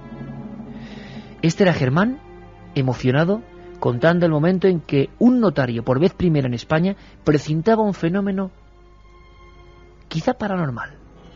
Pido disculpas, es un sonido de cinta, han pasado 3 lustros, pero la fuerza de las palabras de Germán superan el tiempo. Escuchad. Se precintó a la habitación ante el notario y vino el profesor Bender con un equipo de la televisión alemana que filmó el momento del precintado. Al mes se levantó el precinto, también con el profesor Hans Bender, con el notario. Había nuevas formaciones. Y es que le marcó tanto que nunca pudo olvidarlo. Germán de Argumosa acudía día y noche. Financió que se le hiciera a María Gómez Cámara, dueña de la Casa de las Caras, una cocina independiente. ¿Por qué? Porque había que precintar la habitación-cocina donde surgían esos rostros que estaban siendo vigilados por toda España. De repente llegó la censura, la desinformación, pero antes Germán tuvo oportunidades de investigar a fondo y darse cuenta que allí al parecer no había ni trampa ni cartón.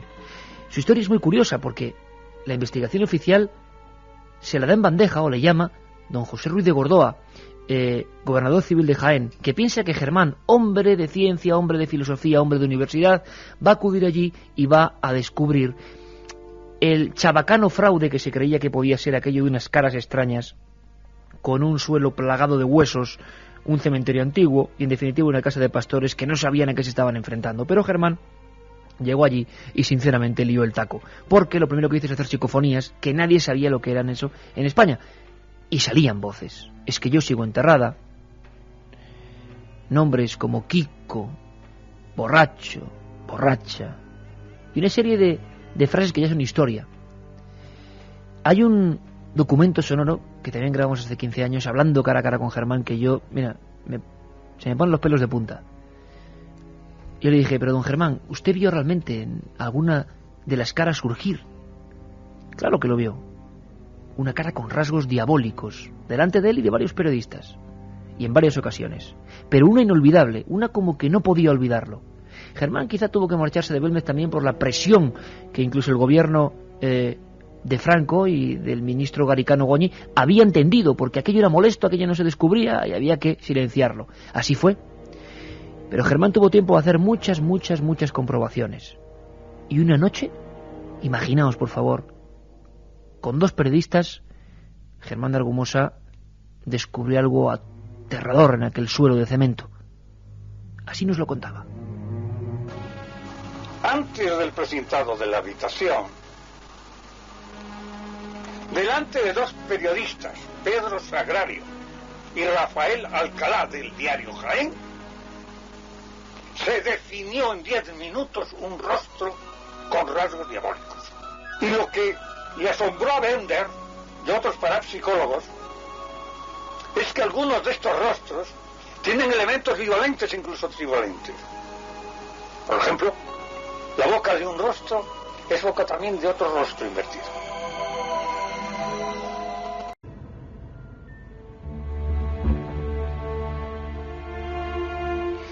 Y aquel 10 de septiembre de 1971, Germán de Argumosa, en el Club Yelmo de la calle Velázquez, hablaba de voces de origen desconocido, y la que se lió, con intervención policial.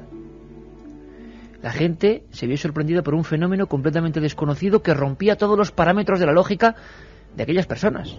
A mí me pasó cuando yo escuché las psicofonías. ¿Qué no pasaría en el 71 cuando nadie tenía apenas información? Germán, yo creo que tuvo que debatirse entre el hombre apegado a la intelectualidad y los hallazgos sorprendentes que estaban ocurriendo. ¿Tú recuerdas cuándo fue la última vez que Germán de Argumosa estuvo en vivo en este programa, Carmen? Sí, fue para dar un hasta luego, porque se había ido a otra esfera desde la que seguirá contemplando e incluso habrá resuelto alguno de los misterios al gran Fernando Jiménez del Oso, con el que hemos trabajado varios años, ¿verdad? Fue un momento muy impresionante para nosotros. Y en el que sobre todo, ¿sabes por qué, Iker? Tuviste mucho que ver, Carmen, porque fue milagroso aquello. Pero bueno, eso es parte oculta del programa, fue milagroso. Perdón, ibas a decir algo. Sí, sobre todo porque cuando llamamos a Germán, que desde hacía muchos años no hablaba para ningún medio de comunicación, en cuanto le dijimos lo que había ocurrido con Fernando, le dimos esa mala noticia, pues la verdad es que dijo que él quería decir unas palabras por su amigo, que él había conocido muy bien a Fernando y que quería rendirle ese homenaje que esa noche yo creo que rendimos todos a uno de los grandes maestros del misterio. Era como un maestro dando, qué bonita frase, Carmen, dando un hasta luego a otro maestro que se había marchado y que ha sido importantísimo para que nosotros estemos haciendo esto, por ejemplo, Jiménez del Oso, don Fernando Jiménez del Oso. Fue un momento mágico y muy duro, pero quisimos que Germán de Argumosa, el pionero en estos temas en España, estuviera en Milenio 3. Ese momento sonaba así. Profesor Germán de Argumosa, buenas noches. Buenas noches. Si le digo doctor Fernando Jiménez del Oso, a usted, don Germán, profesor, ¿qué le viene a la cabeza y al corazón? Pues que me he llevado un disgusto tremendo cuando me he enterado de su fallecimiento. Mi opinión de él no podía ser mejor. Todo un caballero, ¿no? Era una gran persona, era todo un caballero y era muy amigo de sus amigos. Lo he lamentado profundísimamente.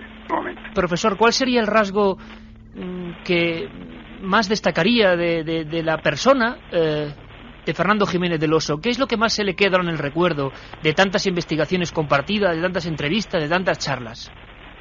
Su amistad, su honesticidad, de su sinceridad, de su amor por la verdad y de lo honesto que era en todos sus actos. Profesor, gracias a usted y gracias a Fernando, pues conocimos muchísimas cosas. Compartieron algunas investigaciones, ¿verdad? Hace ya mucho tiempo. Tenían un interés tremendo, por ejemplo, por Belmez. Pues mire, le voy a decir algo que creo que no se conoce. Cuando le invitaron a hablar por televisión, la primera vez que apareció en televisión, días antes estuvo en mi casa pidiéndome asesoramiento, porque se trataba de unos temas para él interesantísimos, pero de los cuales tenía muy poco conocimiento. Tremendo. Y a partir de ese momento tuvimos largas y continuadas entrevistas. Él tenía una gran admiración por usted también, ¿verdad, profesor? Él a mí me apreciaba muchísimo, sí, pero muchísimo. Y cuanto yo le decía lo tomaba en consideración. En fin, tanto que hablar del pionero de los temas del misterio en España vistos con luz crítica. Jamás se prestó a ningún circo. Y cuando en alguna ocasión por accidente, con buena fe, en la televisión le entremetieron ahí en alguna ocasión, su gallardía pues hizo que prácticamente quedaran todos los demás avergonzados y Germán no quiso ni prácticamente decantarse por nada. Aprendió que la televisión de los años 90 iba a ser un fenómeno muy nocivo, no tenía nada que ver con los años 70 que él había conocido de respeto a estos temas. Yo creo que si alguien conoce bien a Germán de Argumosa, nuestro querido compañero Santiago Vázquez, y la verdad es que la conversación estaba pendiente hace mucho tiempo. Vamos a contar más cosas. Don Santiago Vázquez, compañero, buenas noches. Buenas noches, Iker. Sé que muchísima gente no conoce, por desgracia, la labor de Germán de Argumosa, que muchas veces casi se nos escapa inconscientemente. Tú mismo en la sección y yo decimos el profesor. Sí. Porque quizás si hay que llamar a alguien en España profesor relativo a estos temas es a él, ¿no? Bueno, como tú bien has dicho, fue en 1971 cuando por primera vez públicamente se habla de parapsicología. Claro, recordemos la época donde estábamos, de que se podía hablar, cosas que a la Iglesia pues a lo mejor no le hacían tanta gracia, y fue el 11 de noviembre de 1971 cuando don Germán de Argumosa habla por primera vez en Yelmo Club, en la calle Velázquez, del fenómeno de las psicofonías.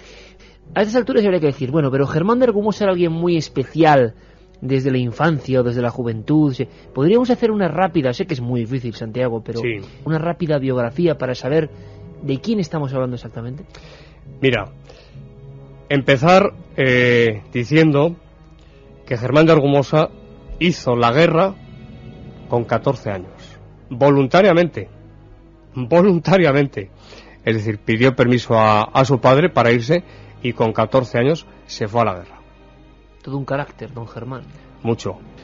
Después, bueno, he sabido y él lo ha contado en alguna ocasión en la radio, estuvo en la cárcel. Franco estuvo a punto de fusilarle. Se salvó de un fusilamiento por la misericordia, vamos a decirlo así, de un policía.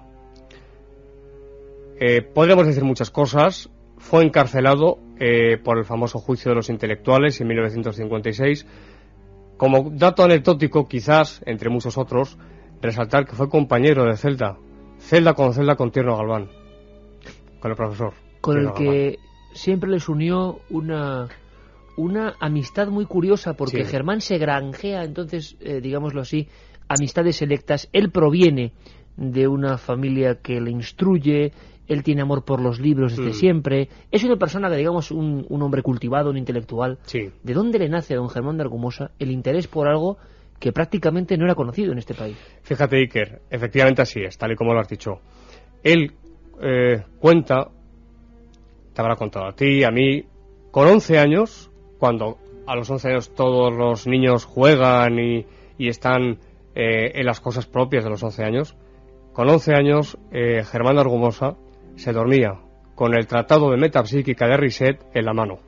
O sea, uno de los libros fundamentales de las cosas que nos cuenta aquí Santiago Vázquez, denso, Muy información profunda sobre lo que era la investigación de los espectros, ectoplasmas, poltergeist. Germán ya soñaba, visionaba quizá el futuro. Sí. ¿Cómo logra Germán de Argumosa, avanzamos en el tiempo, Sí. concitar en una misma persona, imagino que con los resquemores típicos de la época, su labor docente, su labor de investigación, su labor filosófica, con esta especie de afición que acabará convirtiéndole en uno de los grandes divulgadores de estos temas? Sí. Él, como sabes, fue durante muchísimos años, él es filósofo, profesor de filosofía en la Autónoma, la Universidad Autónoma de Madrid, Departamento de Humanidades y Ciencias Sociales. Yo creo que ahí está la clave. Cuando Jürgenson descubre en el 59 el fenómeno psicofónico, después se pone en comunicación con Konstantin Raudive, y es ahí poco después cuando entra en escena Germán de Argumosa, que llegó a tener una gran amistad con Konstantin Raudive. O sea, conoce a los pioneros que estaban investigando en Centro Europa, claro, el asunto de las voces. Claro. Aquello le atrapa, ¿no, Santiago? Totalmente. Es como una revelación para Sí. alguien intelectual. Sí. De hecho, después entra en escena nada más y nada menos que Hans Bender, de Friburgo, doctor en psicología, gran parapsicólogo del que alguna vez hemos hablado en esta sección. Y ya a partir de ahí se codeó, como tú bien has dicho, pues con los más grandes investigadores del momento, y es ahí donde empieza realmente su interés riguroso por la parapsicología. Hombre, Santiago, es que para los oyentes más jóvenes, Jürgenson, Raudive, Bender, Argumosa, me acabas de citar a un póker de ases de la parapsicología, que digamos eran una especie de iniciados, porque trabajaron en unos temas que, si bien en Europa sí tenían cierta repercusión o consideración, en España era un territorio completamente cerrado a estos temas. ¿Encuentra Germán de Argumosa su gran caso, que yo te preguntaré algún día, y nos gustaría hacerlo también a él, Santiago, no sé, ese final un poco abrupto, con el gran caso quizá que cualquier parapsicólogo soñó. Estamos en ese año 71 y se publica en la prensa española, concretamente la andaluza, que hay una casa en Jaén donde aparecen unas caras, las caras de Belmez. Germán de Argumosa de verdad se hace célebre, se hace una figura pública importante, radio, televisión, prensa, a raíz de Belmez. Así es. Encontró su gran caso ahí, ¿no? Sí, yo creo que es el caso por excelencia que Germán de Argumosa investigó en su momento. Realmente fue, como bien has dicho, el caso que en un principio le dio a conocer a través de todos los medios de comunicación, ante un fenómeno que tú sabes mejor que nadie porque lo has investigado muchísimo, has estado allí muchísimas veces, un fenómeno único en el mundo, importantísimo desde el punto de vista parapsicológico, y también tuvo el privilegio Germán de Argumosa de trabajar y de traerse a Hans Bender, a Belmez, para investigar las teleplastias y dar como dictamen final que efectivamente era un fenómeno real. No había manipulación ni ningún tipo de movimiento extraño por parte de nadie. El fenómeno queda autentificado y eso es lo que realmente pues en ese año 71, 72 a Germán de Argumosa pues le catapulta hacia pues un conocimiento por parte del gran público pues de que existía una persona que se llamaba Germán de Argumosa. Y con Belmez como fenómeno, siempre polémico, siempre a punto de resolverse y nunca se resuelve, Germán alcanza unos niveles de popularidad importantes y empiezan los congresos, empieza la difusión de la parapsicología y empieza sin duda, yo creo, Santiago, no sé si estás conmigo, ¿no?, la década prodigiosa de estos asuntos en España, años 70, a través de radio, de prensa, de televisión. Y Germán, que quizá no se vincula tanto a la divulgación de estos temas como pudo ser Antonio José Ales, Fernando Jiménez del Oso, Juanjo Benítez, sino que se dedica más casi a un aspecto profesoral, docente, a seguir investigando. Germán hace eso, investigar y contar lo que investiga en foros de todo el mundo, ¿no? Así es, lo ha retratado perfectamente. Es decir, mientras el gran Antonio José Ales o el gran Fernando Jiménez del Oso eran más divulgadores, efectivamente esa es la palabra, Germán de Argumosa lo que hacía, y sigue haciendo, ahora si quieres, si tenemos tiempo hablamos un poco de ello, lo que hacía era investigar y en base a esas investigaciones después las daba a conocer, a modo de ponencias, a modo de conferencias, y empieza a aparecer pues en radio, en televisión, entrevistas en prensa, etcétera. Pero sí, si tuviéramos que definir, por supuesto, a don Germán sí se le puede calificar como parapsicólogo, aunque como ya sabes el título no existe, pero sí es un parapsicólogo y es un gran investigador. Oye, y tú que lo conoces mejor que nadie, Santiago, ¿qué piensa Germán? Tiene ya cerca de 85 años, lo ha visto todo, ha divulgado, los que conocemos el medio de la radio sabemos el disfrute y la ventaja que ha sido poder contar con él en alguna ocasión, porque era un hombre que llenaba el micro de una forma impresionante. Generaciones enteras de muchachos en su época nos hemos sobrecogido con cómo contaba las historias. Tiene la certeza de que las psicofonías son un hecho real y objetivo. Y me da la impresión, Santiago, de que si hoy en día preguntásemos a Germán o supiéramos su evolución de pensamiento, pues quizá ha ido más hacia lo trascendente, ¿no?, hacia la sensación de que hay algo más allá. Exacto. Mira, hace muy poco estuve en su casa una tarde y me acompañó una persona, mi hermana concretamente, que no se encuentra precisamente pues en un momento muy feliz. Le acribilló a preguntas, le hizo muchísimas preguntas, todas ellas referentes al mundo de la parapsicología.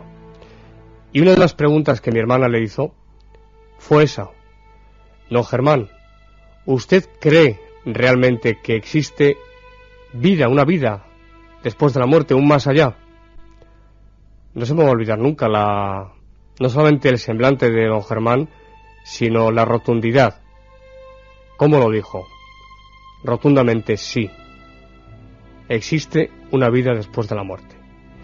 Y añadió que después de toda su vida investigando estos fenómenos, ha llegado a la conclusión de que efectivamente hay una trascendencia, que el ser humano es un ser trascendente.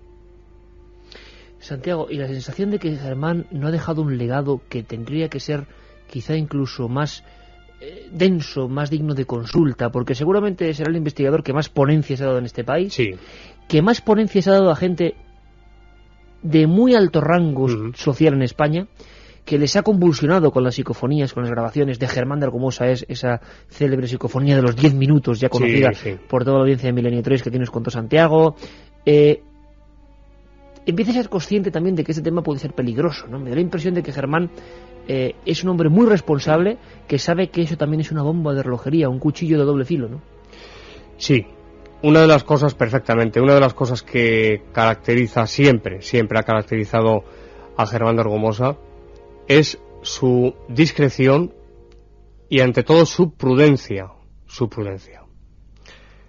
Yo recuerdo una de sus intervenciones en múltiples emisoras, un oyente que le recriminaba que a veces hacía pausas demasiado largas, que por qué se quedaba a veces como en blanco, y él respondía, no, si es que no es que me quede en blanco, es que cuando se habla de estos asuntos hay que medir muy bien las palabras.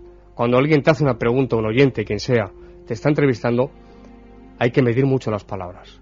Por eso esas pausas, le contestaba aquel oyente. Efectivamente, es un hombre sumamente prudente, muchísimo.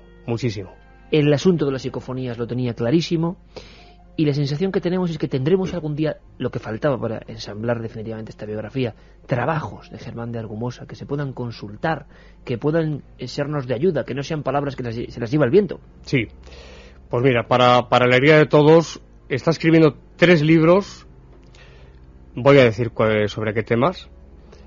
Uno sobre un tema que a mí me apasiona y me veo muy metido en ese asunto dentro de la parapsicología, como es la filosofía de la parapsicología. ¿Qué es eso? Pues, dicho de una forma sencilla, es reflexionar sobre los fenómenos y a través de unas reflexiones... Y sobre lo que implican, ¿no? Exactamente. Llegar a unas conclusiones. Otro es sobre filosofía de la ciencia, y otro, el último, el tercero, es sobre su sistema filosófico. Él, como filósofo, en un libro expone sus conocimientos filosóficos y su esquema en este sentido. ¿Y por qué no tenemos trilogía de Germán de Argumosa ya, Santiago? Pues muy sencillo, Iker, porque él ha dicho que hasta que no abandone este mundo no quiere que se publique nada. Esto puede llamar la atención, a mí el primero. ¿Por qué? No lo sé.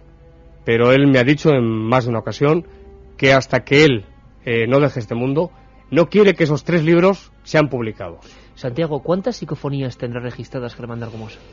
Pues aproximadamente yo calculo que unas 8.000 o 9.000 psicofonías. ¿Crees que a alguno le ha llegado a dar miedo? Sí. ¿Has sentido el miedo de este fenómeno, Germán? Yo creo que sí. Si me preguntas por un caso, te remito, el primero que me viene a la mente es el que has citado. Es decir, esa psicofonía de 10 minutos, sé que a don Germán en su momento le provocó, miedo es la palabra, quizás si estuviera aquí me corregiría, quizás, pero cierto temor sí. Si alguien ha defendido el rigor, la intelectualidad, la necesidad de leer, de culturizarse, de no hablar de esto a la ligera, en unos años de auténtica infamia de estos temas en los medios, ha sido Germán de Argumosa. Siempre.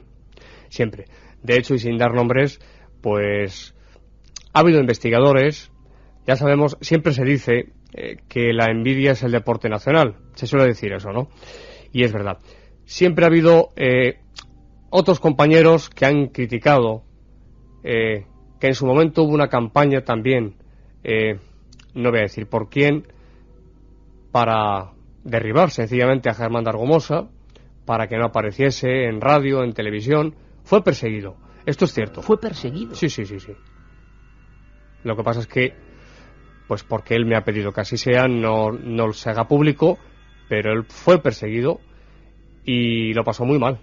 Santiago, la vida, la biografía, las experiencias de Germán de Argumosa, que sigue vivo, hay que decirlo, que esto no es ningún homenaje póstumo, al revés, es un homenaje merecido, de tantas preguntas de oyentes, es tan apasionante que seguiremos investigando los casos también que él investigó, cómo los vivió, pero yo creo que la primera semblanza queda ahí perfectamente expuesta, y muchísima gente joven, Santiago, se habrá dado cuenta, habrá visto el espejo del personaje tan a contracorriente del mundo en el que vivimos, del que estamos hablando. Santiago Vázquez conoce perfectamente el contenido que nos lo ha revelado hoy de lo que está trabajando Germán. Y en un mundo en el que impera, desgraciadamente, porque es así, o afortunadamente, tampoco lo sé, el marketing y la promoción, porque es un elemento ya lógico de nuestra sociedad, Hay una persona que dice que sus libros no se van a publicar hasta que se muera. Hay una persona que ha mantenido una dignidad, un rigor absolutamente increíble. Hay una persona que no va para nada con el marketing y que se ha mantenido como una esfera concentrada de otro tiempo, no mucho más romántico, y que hemos podido disfrutar de él y esperemos que durante muchos años.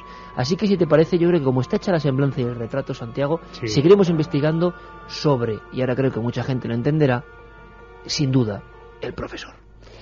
El profesor por excelencia.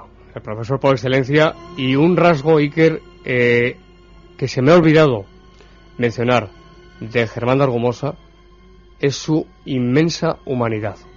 Quizá la gran característica, ¿no? Por encima de todo, por encima de sus conocimientos, de su sabiduría, de su rigor, está su humanidad. Yo he escuchado a Germán de Argumosa a través de la radio llorar. Hace muchos años. Una niña, niña de 15 años, se suicida. Minutos antes de empezar el programa le llega a redacción la noticia. Entró al micrófono llorando. Todo un Germán de Argumosa. Sí, todo una eminencia. Pero todo un retrato de la calidad humana y de la calidez de esta persona, que hemos tenido la fortuna de trabajar, de investigar, de escuchar, y que tendremos la oportunidad sobre todo de seguir sus pasos de cerca. Está trabajando porque seguramente algunas en la manga tiene don Germán de Argumosa y tantas cosas que contarnos, porque ha vivido todo aquello que nosotros soñábamos vivir, aquel inicio de Belmet, aquel inicio de la investigación parapsicológica. Y yo creo que en Milenio 3, después de 4 años, se merecía esta semblanza, esta ficha que hoy le ha querido hacer su discípulo aventajado, don Santiago Vázquez. Santiago, muchas gracias, amigo. Gracias a ti, que buenas noches.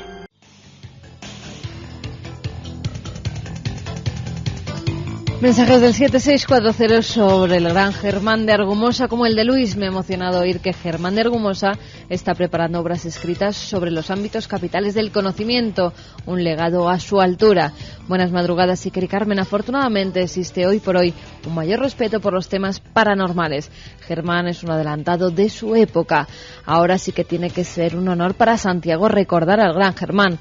Hablan igual. ¿No tiene Santi algo de Germán? ¡Qué orgullo!, nos dice Diego desde Badajoz.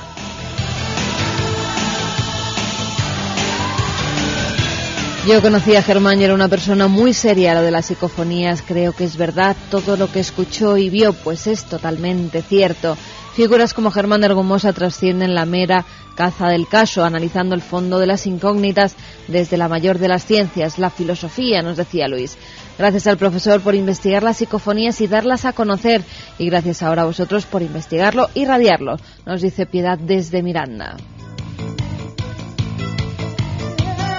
Buenas noches, soy Antonio Tomás de Huelva y deciros que tengo grabados al menos 30 cintas de cassette por mí del profesor Germán de Argumosa. Gracias al profesor de Germán de Argumosa por sus investigaciones sobre las psicofonías. ¿Pondréis otra vez su grabación que realizó en el sótano de una casa? ¿Cuántas veces nos han preguntado por esa psicofonía, Lo contemplaremos. Igual tenemos que hacer un día un especial Germán con él y repasando los mejores documentos. ¿Os imagináis? Adrián desde Alcalá nos dice: recuerdo las clases sobre fenómenos paranormales del profesor Argumosa que impartía en el programa de radio La Hora Bruja. Gracias, maestro. Mi madre lo escuchaba por la noche y tenía tanto miedo que nos despertaba para que durmiéramos con ella. Estábamos en la sierra y mi padre solo venía pues ya cuando estaba amaneciendo.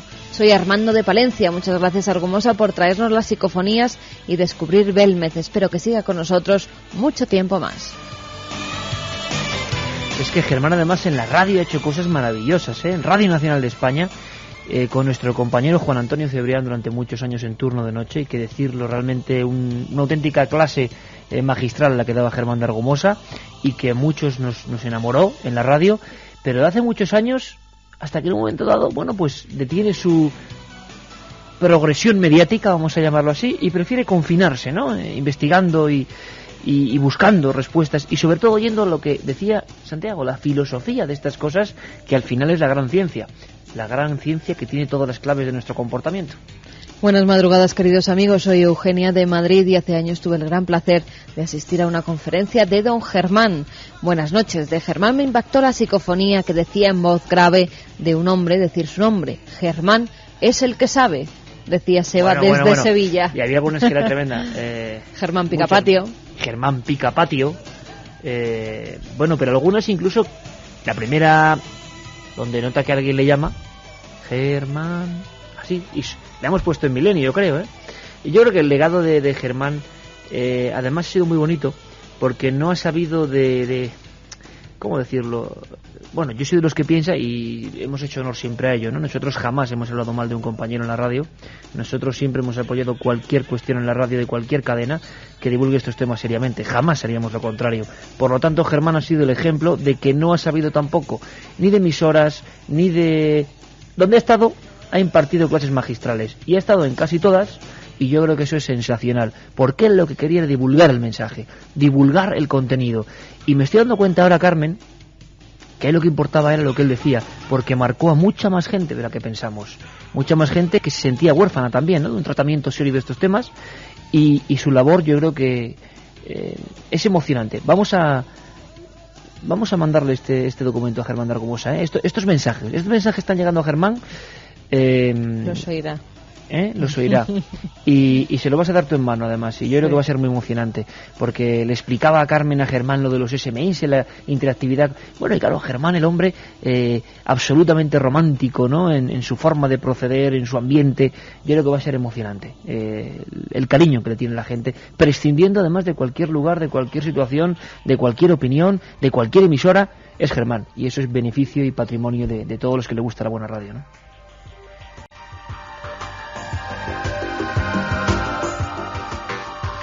Y yo digo, ¿por qué no el Calero nos pone la música cósmica? Porque hay declaraciones del espacio muy interesantes.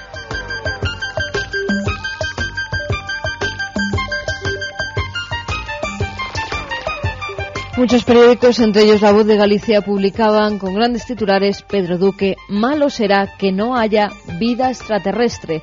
Son declaraciones que hizo el astronauta español Pedro Duque, convencido de que el universo casi todo es para nosotros materia ignorada, y que no le extrañaría, es más bien al contrario, que está seguro de que algún día pues que llegaremos a tener constancia de que existe la vida extraterrestre. ¿Escuchas esto, Alberto? Pedro Duque, hablando de que coincide con lo que decía Gopegui, es director de la NASA en Cuarto Milenio hace un par de semanas. Parece que todos un poco más allá, incluso creía en el próximo contacto, aunque él decía que no lo vería. Él no lo vería, y que lo que importante era llegar a ese contacto, pero que Pedro Duque, que siempre le he visto yo un hombre bastante reacio a posicionarse sobre la palabra extraterrestre, que mucha gente le malinterpreta y ya no les gusta. Y dice pues esto lo dijo en el campus universitario de Esteiro. Dice: ¿cómo no van a existir en el universo cosas que no conocemos? Malo será que no haya vida extraterrestre si ni siquiera sabemos de dónde venimos. Lo que comprendemos del universo es una parte infinitesimal.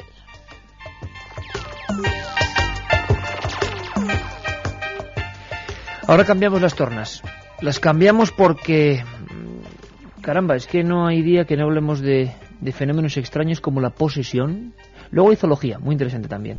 Por cierto, que el domingo en Cuarto Milenio vamos a hablar de animales asesinos, hablando de zoología. Hay una cosa que a mí no me gusta nada en torno a la telaraña más antigua del mundo. No me gustan las telarañas, pero... ¿No te gustan las arañas? Las telarañas tampoco me hacen mucha gracia, sinceramente. Pero ¿qué le vamos a hacer? El gran forense Cabrera diría: tememos a la araña porque es la única que se subía con nosotros a la rama del árbol, que ya no existe. Que es verdad que dicen que hay un miedo cerval, una fobia a la araña, porque nos hacía la vida imposible cuando estábamos casi de árbol en árbol. En Argentina, un asunto que tiene que ver con lo diabólico, ¿no? Sí, ha sido en Perú. En Perú es donde una mujer cree estar poseída por el demonio. Una mujer de 40 años dice que se le aparecen sombras, que tiene 3 garras invisibles que le hacen marcas en la piel, cruces invertidas, figuras extrañas, e incluso que ha salido reflejado en su cuerpo el número de la bestia, el 666. Se llama Jacqueline Salas. Dice que, ha sido sometida ya a varios exorcismos, que la han calmado un poco, pero uno de los sacerdotes, son pastores evangélicos y también testigos de Jehová los que han realizado esos exorcismos, pues uno de ellos salió corriendo del domicilio porque creía estar enfrentándose a una corte de demonios, de muchos demonios, porque decía que la fuerza que tenía esa mujer y la voz con la que hablaba no era normal. Además, él y varios periodistas fueron testigos de cómo esas marcas se dibujaban en su piel, esas dermografías, que es como se los llama en parapsicología, o la Iglesia incluso refleja en sus rituales romanum esas dermografías, que son como marcas, letras, incluso a veces mensajes que salen en el cuerpo sin que, por supuesto, nadie ni ella misma se los haga. Aunque en este caso lo más lógico y más apareciendo el 666 por 666 y las fechas en las que estamos suena un poco a sugestión, y imagino que las dermografías inducidas, es decir, practicadas, como han hecho muchos estigmatizados a lo largo del tiempo, pues también es una posibilidad muy a tener en cuenta, ¿no? Evidentemente. Pero ahí tenemos, hacía mucho que no hablábamos de un caso con dermografía. Cuéntame lo de la tela de araña, porque, no sé, me ha extrañado, sobre todo porque estas noticias de zoología insólita, curiosa, nunca suelen pasar en España. La tela de araña más antigua del mundo, datada de hace 110 millones de años. Está fosilizada en unos pequeños fragmentos de ámbar. 110 millones de años.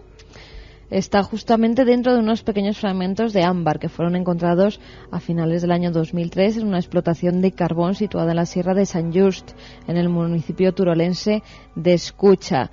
Ese fragmento está dividido en otras 3 pequeñas piezas de pequeñas de nuestro compañero Javier Sierra. Dimensiones, y tiene tela y también varios insectos atrapados en ella. Ha sido realizada un estudio después de este hallazgo que ha durado bastantes años, 3 años, por investigadores del Instituto Cabanilles de Biodiversidad y Biología Evolutiva de la Universidad de Valencia. Entre ellos, Enrique Peñalver ha sido uno de los que han hecho este estudio. Según sus investigaciones, la tela sería pegajosa, vertical y orbicular, y con propiedades elásticas. En todo caso, una tela compleja, es lo que dice este paleontólogo.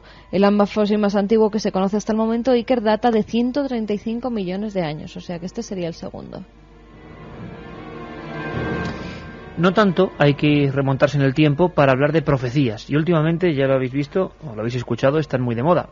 Profecías insólitas, reinventadas, puzzles reconstruidos. Mezclan algunas... La prensa lo publica alegremente, nos parece muy bien. Además, pero mezclan algunos fragmentos reales de esas centurias con otros que son completamente inventados, claro, para que así de... Ficción y realidad. Claro que sí.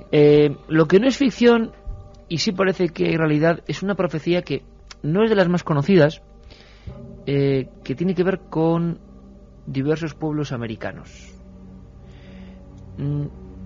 Todo nace por detalles de días concretos, solsticios, es decir, por un conocimiento de un calendario que algunos, o es la leyenda urbana, dicen que es más preciso que el actual, que ninguna computadora ha podido mejorar ese tipo de milimetricidad, si se podría decir así, es decir, de algo que perfectamente coincide en el tiempo para medirlo como si fuera una tecnología antiquísima.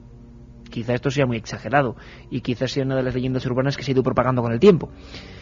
Pero lo que es cierto es que hay muchas teorías sobre un enigma todavía no muy bien entendido, el calendario maya.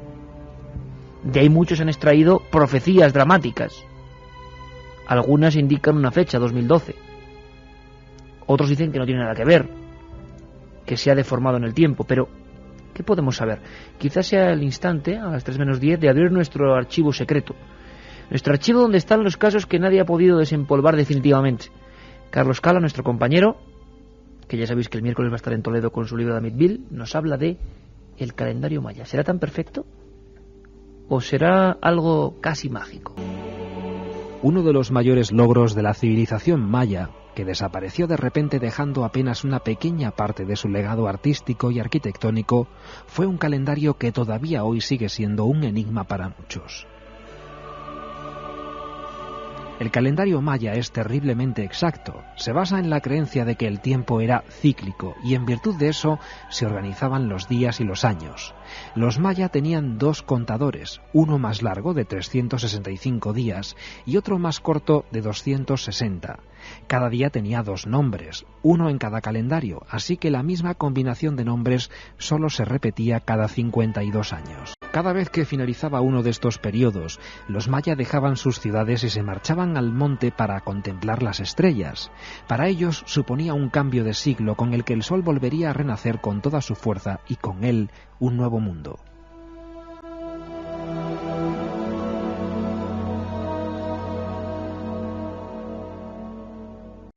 La colonización española acabó con muchos de los documentos recopilados por los maya. Los españoles estaban fascinados por todo lo que contenían esos pergaminos, pero también atemorizados por esta civilización. Los últimos supervivientes de la cultura maya fueron obligados a convertirse al catolicismo. Pero algunos de estos documentos lograron salvarse de la quema, entre ellos el Dresden Codex, descifrado en 1880 por un intelectual alemán. Ello permitió traducir muchas de las inscripciones encontradas en los territorios maya. Más recientemente, otro experto descubrió que la organización de estos calendarios no era arbitraria, sino que estaba basado en un profundo conocimiento del sistema solar. Así, dividieron los ciclos en buenos o malos. Para los maya había días, años o bloques enteros positivos o negativos. Se cree que fueron capaces incluso de predecir el final de su propia cultura, algo que vieron como totalmente inevitable. Por eso no se esforzaron en evitarlo.